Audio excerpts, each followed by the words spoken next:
Assalamualaikum warahmatullahi wabarakatuh. Selamat pagi, salam sejahtera buat kita semua.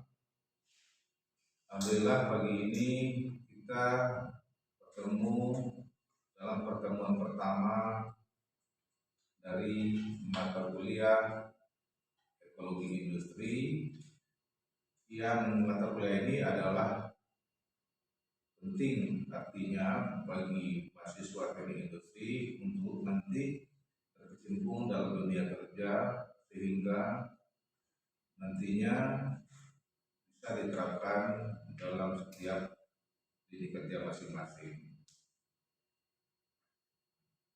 Mata kuliah ini adalah mata kuliah wajib yang dipelajari dari program studi teknik industri Fakultas Teknik Universitas Pamulang. Diharapkan nanti Anda semua bisa mengimplementasikannya dalam kehidupan sehari-hari maupun di lingkungan pekerjaan Anda nanti. Karena kan pada kondisi saat ini telah terjadi global warming di seluruh bumi ini, sehingga kita perlu memilih. Baiklah, pada pertemuan pertama ini kita akan membahas atau mereview bidang teknik lingkungan, di mana teknik lingkungan dalam bahasa asingnya adalah environmental engineering, yang artinya adalah perlindungan lingkungan dari kemungkinan terjadinya kerusakan sebagai akibat dari dampak negatif yang dilakukan oleh manusia. Cabang ilmu engineering dari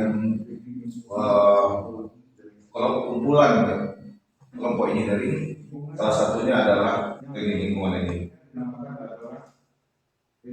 Tujuan rekayasa lingkungan atau environmental engineering ini adalah yang pertama, public health protection. Bagaimana kita mencegah transmisi penyakit antar manusia. Jadi bagaimana antar manusia ini tidak menularkan penyakit satu sama lainnya. Misalkan Anda dalam keadaan kondisi flu, jadi flu Anda tidak menyebar ke rekan-rekan Anda di lingkungan sekitarnya. Kemudian adalah yang kedua adalah environmental health protection. Kemudian mana tidak memproteksi material juga ya, banyak lindungi material-material yang melintas lingkungan sehari oleh air, udara, tanah, flora dan fauna. Itu sumber kita menjaga jangan terhadap air, terhadap juga jangan menghabisi terhadap aktivitas makhluk hidup di sekitar kita, maupun media-media yang kita gunakan untuk hidup seperti air, udara, dan tanah. Juga menjaga tumbuh-tumbuhan. Kira-kira sampai di sini fauna yang dilindungi, Anda tidak lihat bagaimana mereka itu sebenarnya tidak mengganggu antara sumber pencemaran, kemudian lingkungan. Kemudian ada studi kasus permasalahan lingkungan apa yang Anda lihat merasakan dampak dari pencemaran di dalam tayangan seperti Discovery, di acara televisi ada Discovery, film-film yang di sana itu bagaimana orang-orang melakukan membuat suatu aktivitas, bagaimana mereka itu melindungi kegiatan satwa-satwa yang tidak mengganggu kehidupan. Kemudian nanti di dalam tayangan itu kita bisa melihat ada masalah-masalah yang terjadi dalam lingkungan yang berkaitan dengan kehidupan makhluk hidup lainnya. Kemudian kita juga melihat apa saja dampak-dampak dari masalah-masalah yang terjadi dalam aktivitas di dalam tayangan tersebut. Kemudian bagaimana kita menilai suatu lingkungan itu mengalami pencemaran atau tidak. Karena Anda juga melihat di Discovery itu aktivitas gunung berapi, aktivitas lalu lintas air, sungai, dan segala macam.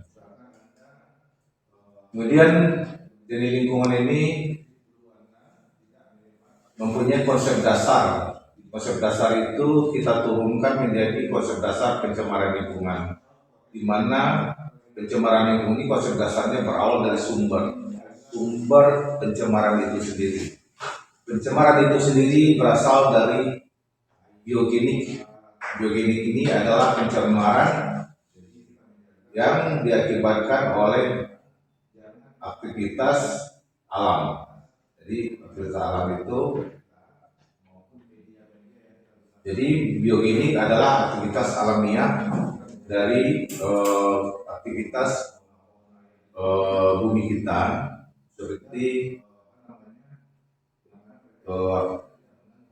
terjadinya letusan gunung Merapi. Itu adalah biogenik, adalah proses alamiah yang mencemari udara. Kemudian ada antropogenik buatan manusia. Jadi pencemaran udara kalau buatan manusia adalah contohnya asap atau CO2 yang ditimbulkan oleh pembakaran kendaraan motor. Di mana kalau kendaraan bermotor itu kalau sudah melewati uji emisinya, membatas uji emisinya akan mencemari udara. Kemudian dari sumber ini akan mengarah kepada lingkungan.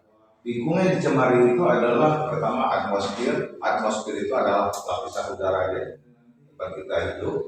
Kemudian yang kedua adalah hidrosfer. Hidrosfer adalah air permukaan pun air mengalir yang ada di bumi ini. Kemudian juga ada litosfer. Litosfer itu adalah tempat kita berpijak, yaitu tanah. Jadi lingkungan itu yang akan tercemar adalah udara, air, dan tanah.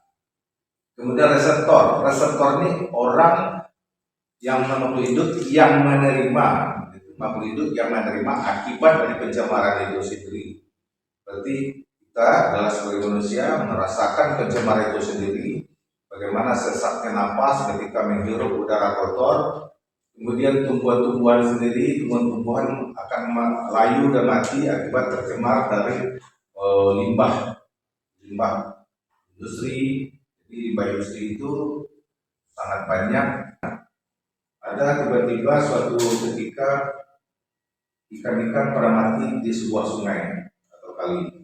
Nah, itu akibatnya adalah pencemaran air yang terjadi di hulu yang mengalir ke hilir yang menyebabkan nanti ikan-ikan itu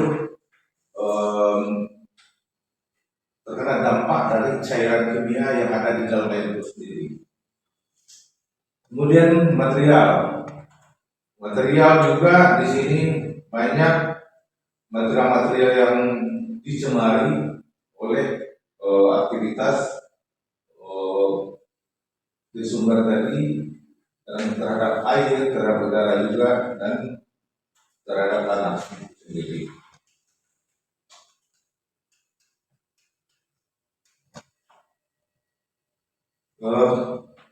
Kira-kira sampai di sini apa yang bisa Anda tangkap, Anda lihat dari tayangan sebelumnya, antara sumber pencemaran, kemudian lingkungan yang tercemar, kemudian reseptor yang merasakan dampak dari pencemaran itu sendiri.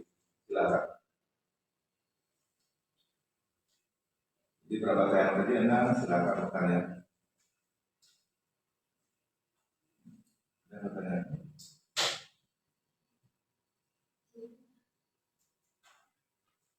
Kalau untuk di bagian ini kan bahkan ada atmosfer atau paru ya, itu cara apa ya, kita untuk merusaknya itu di bagian mananya gitu, tanahnya.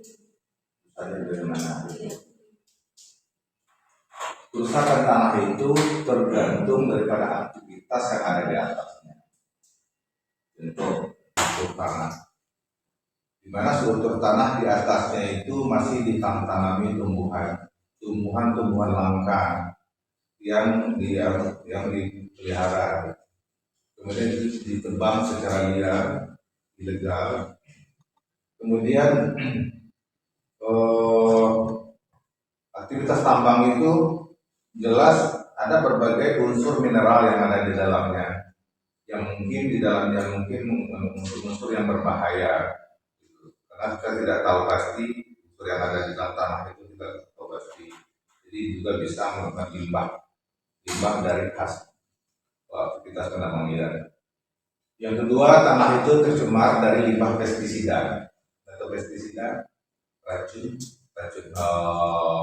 yang disemprot pada tanam-tanaman. Kita misalkan berkebun cabai, sawah, ya kan.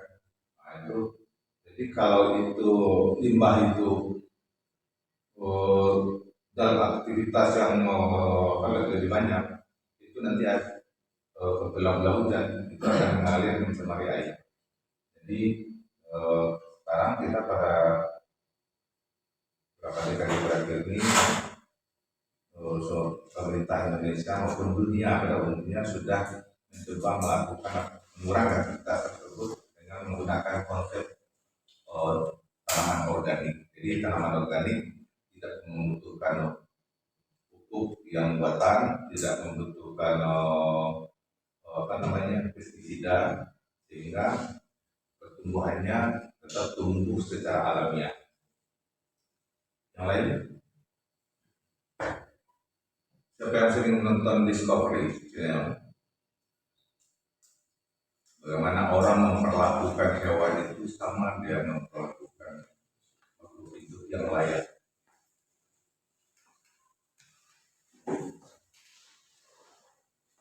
Binatang buas, kita lihat kelompok tersendiri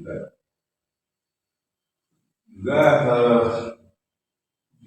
ada mereka membuat suatu kawasan, kalau kita namanya itu dalam penangkaran, itu kawasan penangkaran atau ini satwa itu yang istilah Indonesia adalah suaka marga satwa. Jadi langsung hidupnya, habitat dan populasinya dijaga dalam suatu kawasan. Seperti kalau kita di Jawa Barat ini Ujung Kulon itu melindungi satwa yang bernama badak. Itu dalam habitatnya tetap dijaga. Kemudian pengelolaan lingkungan hidup di berbagai organisasi dunia ada namanya WWF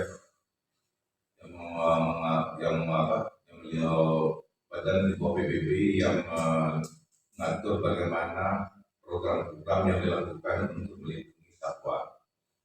Kemudian di Indonesia ada pertama Undang-Undang Nomor 23 Tahun 97 tentang pengelolaan lingkungan hidup yang dikeluarkan oleh Kementerian Lingkungan Hidup, di mana pencemaran lingkungan hidup dimaknai di sini adalah masuknya atau dimasukkannya makhluk hidup atau zat atau energi atau komponen ke dalam lingkungan hidup oleh kegiatan manusia sehingga kualitasnya turun sampai tingkat tertentu yang menyebabkan lingkungan hidup tidak dapat berfungsi sesuai peruntukannya.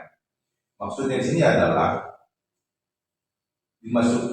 dimasukkannya itu bisa dimasukkan itu secara alamiah, baik ini tadi kita menemukan terhadap aktivitas manusia yang membuat itu sendiri. Tentunya Anda nanti akan bekerja di pabrik-pabrik, misalkan pabrik-pabrik itu kan mempunyai limbah pencemarannya. Yang pertama limbah pencemarannya asap pabrik itu sendiri, itu harus dikontrol.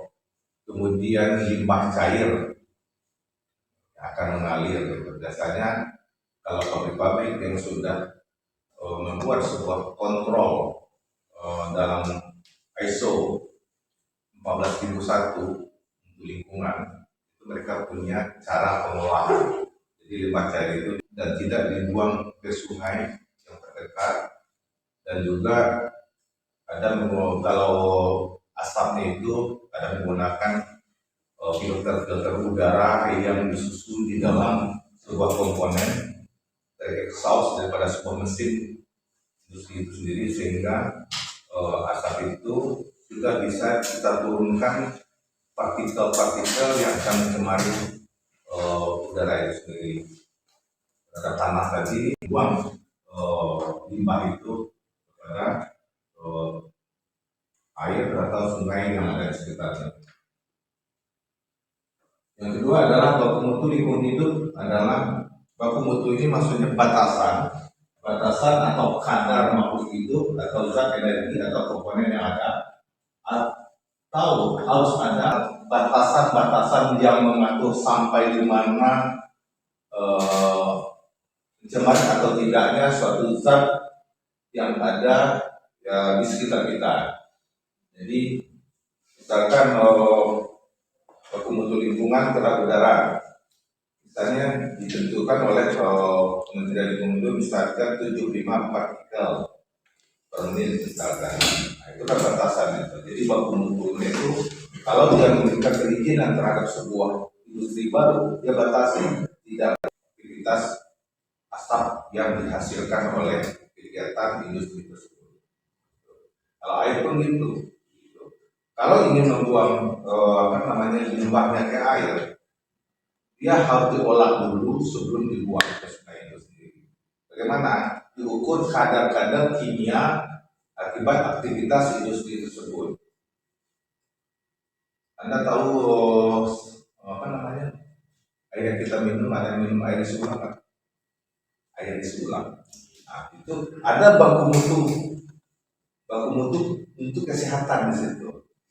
Nah, sejauh mana yang boleh zat mangan, zat besi, nikel, pokoknya zat-zat kimia yang ada itu ada ambang batas yang boleh kita konsumsi. Begitu juga dengan lingkungan. Sejauh mana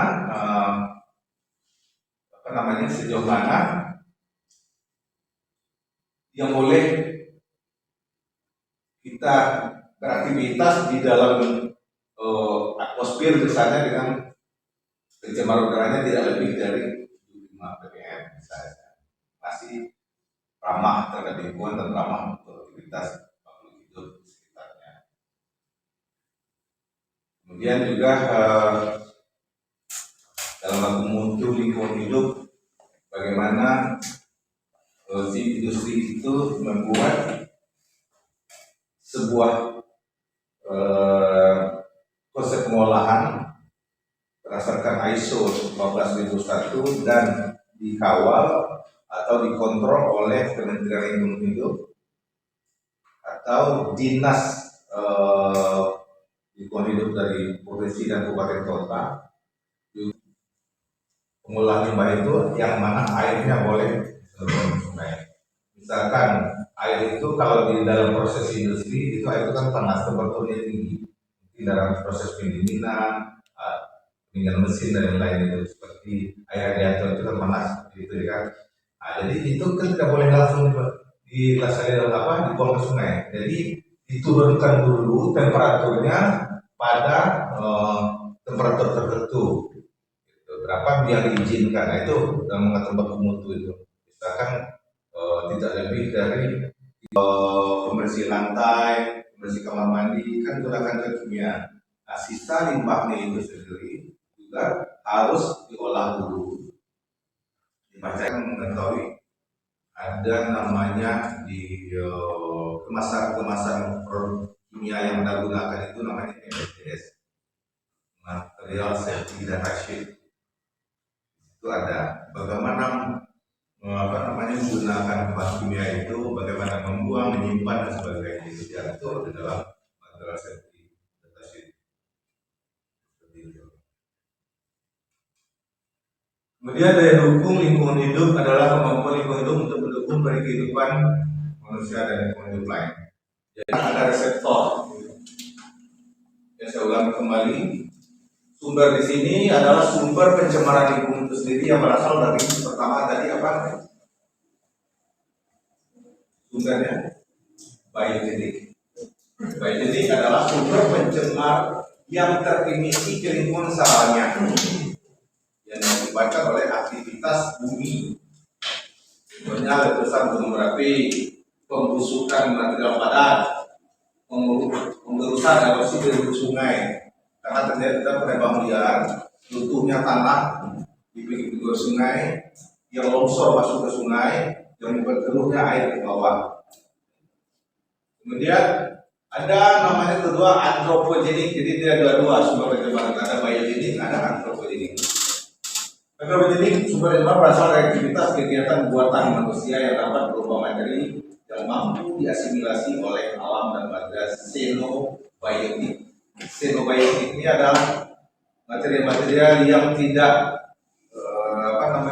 tidak familiar yang ada di kita, jadi tidak bisa kita lihat dalam berita pun limbah politekstil lah, pencemaran warna-warnanya merah, ikan pada mati, ada orang yang hilir sungai itu menggunakan sebagai untuk mandi dan cuci itu melibatkan data tahu. Kemudian dalam antropogenik yang disebut pembakaran bahan bakar. Pembakaran bahan bakar di sini adalah itu karena proses pembakarannya memang menghasilkan CO2 yang tinggi.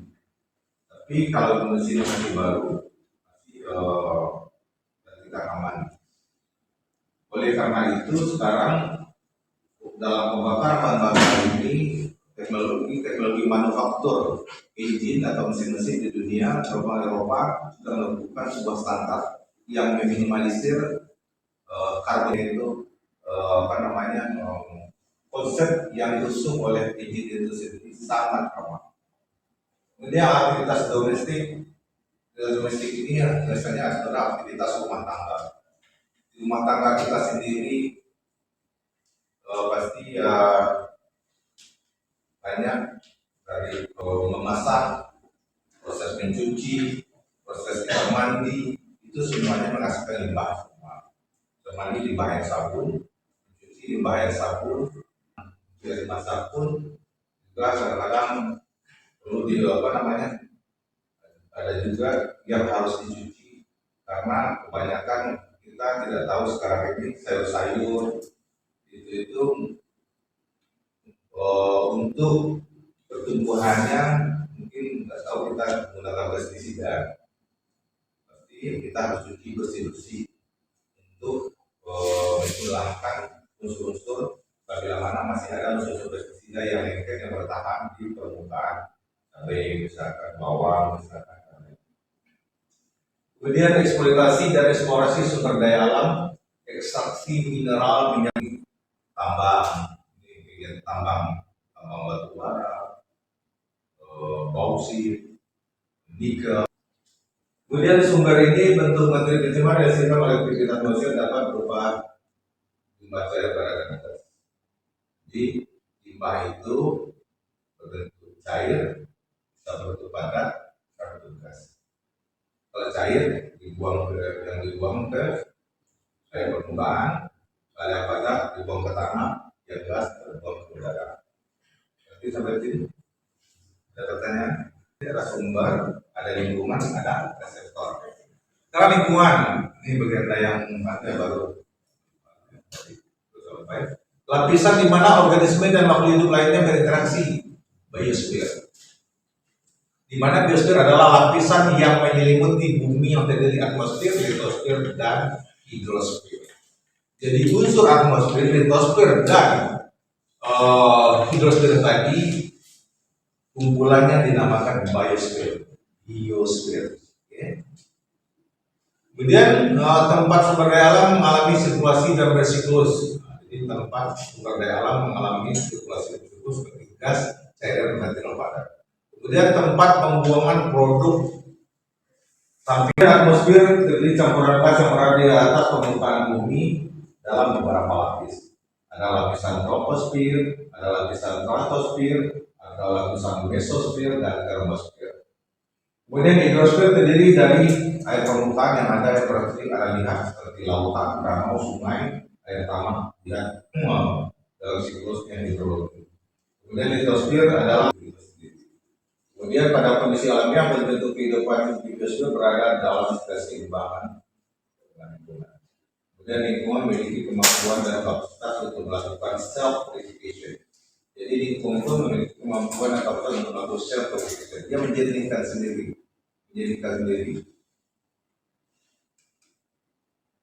Ini adalah contoh-contoh gambar yang saya kumpulkan terhadap contoh-contoh terjadinya pencemaran lingkungan dalam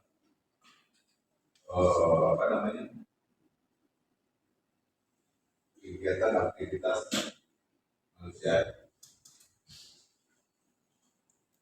Di mana pencemaran itu ini banyak yang terjadi adalah rata-rata yang dominan itu pencemaran itu dari industri itu adalah udara dan air.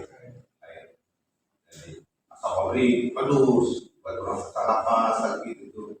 Kemudian yang saya sampaikan tadi, aktivitas pencemaran yang dibuang ke air gitu, menyebabkan terjadinya penyakit gatal-gatal karena air itu dikonsumsi orang di hilir. Mungkin sekitar Anda, mungkin ada yang tahu sekitar Anda pernah melihat pencemaran di sekitar mungkin pencemaran udara ya, atau pencemaran tanah. Silakan penjelasan siapa yang pernah melihat langsung pencemaran itu. Mana? Ini di daerah Cilegon, Pak. Cilegon itu kawasannya kawasan industri, kebetulan beli pabrik industri itu di pabriknya. Jadi itu paling ada pencemaran kayak yang tadi pencemaran asap gitu. Asap itu kadang kalau emang lagi mungkin lagi produksi banyak itu, kadang asapnya banyak gitu, sampingnya juga kadang gede itu di cerobong itu ada cerobong gitu kan. Kadang ada bau apa? Bau kimia itu menyengat kadang kalau lewat.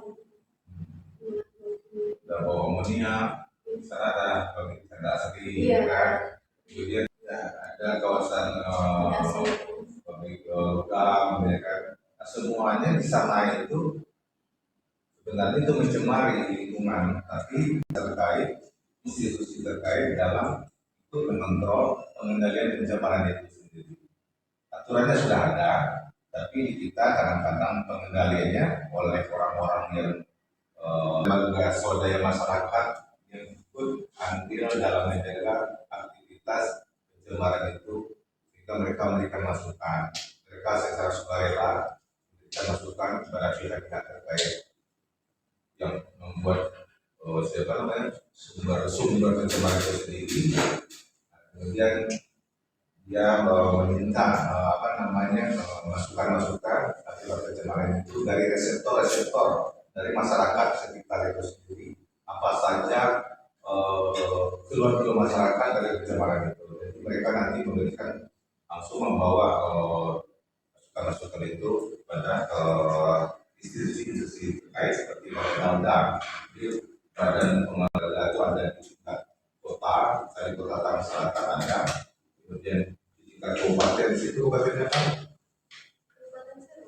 Serang juga ada biasanya. Kemudian di tingkat provinsi pun ada, dan sampai ke tingkat negaranya itu adalah kementerian. Lingkungannya yang tercemar itu adalah biosfer. Biosfer itu terdiri dari 3: atmosfer, hidrosfer, dan hidrosfer. Jadi kelompok itu ada 3 tercemar yang 3 tadi. Kemudian reseptor, nah jadi reseptor lagi. Reseptor pihak yang menerima pencemaran itu sendiri. Proses.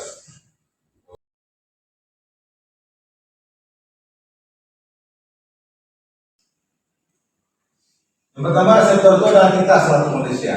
Kita selaku manusia merasakan bagaimana kita merasakan dalam kondisi tertentu melewati kawasan tertentu, kita merasakan ada kurang enak di kulit. Kenapa? Jadi mungkin karena pencemaran di limbah udara yang lebih keras, misalkan amonia, itu misalnya di pabrik pupuk, amonia kalau bicara sirum juga. Dari internal mesin sendiri, proteksi di kawasan dalam sendiri, dan proteksi dengan batasan dengan masyarakat. Jadi kemudian reseptor yang kedua adalah tumbuhan. Tumbuhan di sini sekarang layu terakhir mati. Jadi saya contohnya kalau akibat biogenik, misalnya kita pergi ke pegunungan, Anda pasti lihat tanah-tanah itu mati sendiri, kosong, hangus. Diameter 2 meter, 2 biji tidak mampu itu, kalau sudah menghirup tidak tertangani dalam 2 jam, kematian terhadap itu sendiri. Kemudian menurunnya resistensi hewan itu terhadap penyakit lingkungan. Bagaimana bagaimana kita melakukan investigasi sumber dulu. Jadi karena sumber ada lingkungan, ada reseptor. Kita bisa melakukan investigasi terhadap sumber-sumber yang akan mencemari lingkungan. Kemudian dari sumber yang kedua adalah lingkungan. Lingkungan mana saja yang akan tercemar dari sumber tadi. Misalkan lingkungan yang tercemar itu adalah air, tanah, dan udara. Kemudian yang ketiga adalah reseptor yang akan menerima dan merasakan pencemaran itu sendiri. Dan tadi antara lain adalah manusia, tumbuhan, hewan, dan juga material. Jadi dalam pertemuan satu ini Anda harus banyak melihat dan membaca dari setiap tayangan yang ada dalam channel-channel TV yang merupakan kayak Discovery dan lain-lain itu Anda bisa memperhatikan bagaimana hewan dan tumbuhan supaya tidak tercemari. Jadi mereka bersama proteksi kehidupan makhluk hidup di sekitar supaya jangan tercemar oleh kegiatan dampak lingkungan baik secara alamiah maupun secara buatan manusia. Demikian saja yang bisa saya sampaikan, bahwa dalam pertemuan ke depan Anda harus membuat sebuah tulisan yang berdasarkan dari studi kasus yang Anda lihat di lingkungan Anda sendiri, pencemaran apa yang terjadi di lingkungan Anda, kemudian Anda jelaskan sumbernya, yang tercemarnya apa saja, yang terdampak dan sektornya apa saja. Demikian yang bisa saya sampaikan. Sampai ketemu minggu depan. Saya sudahi. Assalamualaikum warahmatullahi wabarakatuh. Selamat pagi dan salam sejahtera bagi kita semua.